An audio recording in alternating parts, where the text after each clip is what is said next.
کیا تم نے ان لوگوں کو نہیں دیکھا جنہوں نے اللہ کے احسان کو ناشکری سے بدل دیا اور اپنی قوم کو تباہی کے گھر میں لا اتارا، یعنی دوزخ میں، کہ سب ناشکرے اس میں داخل ہوں گے اور وہ برا ٹھکانہ ہے۔ اور ان لوگوں نے اللہ کے شریک مقرر کیے کہ لوگوں کو اس کے رستے سے گمراہ کریں۔ کہہ دو کہ چند روز فائدے اٹھا لو،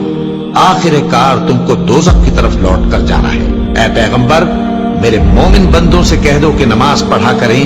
اور اس دن کے آنے سے پیشتر جس میں نہ اعمال کا سودا ہوگا اور نہ دوستی کام آئے گی، ہمارے دیے ہوئے مال میں سے پوشیدہ اور علانیہ خرچ کرتے رہے۔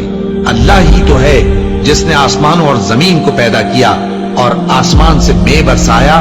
پھر اس سے تمہارے کھانے کے لیے پھل پیدا کیے اور کشتیوں اور جہازوں کو تمہارے زیر فرمان کیا تاکہ وہ سمندر میں اس کے حکم سے چلے،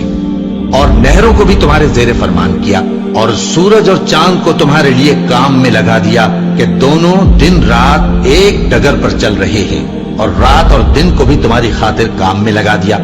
اور جو کچھ تم نے مانگا سب میں سے تم کو عنایت کیا، اور اگر اللہ کے احسان گننے لگو تو شمار نہ کر سکو، مگر لوگ نعمتوں کا شکر نہیں کرتے۔ کچھ شک نہیں کہ انسان بڑا بے انصاف ہے، ناشکرا ہے۔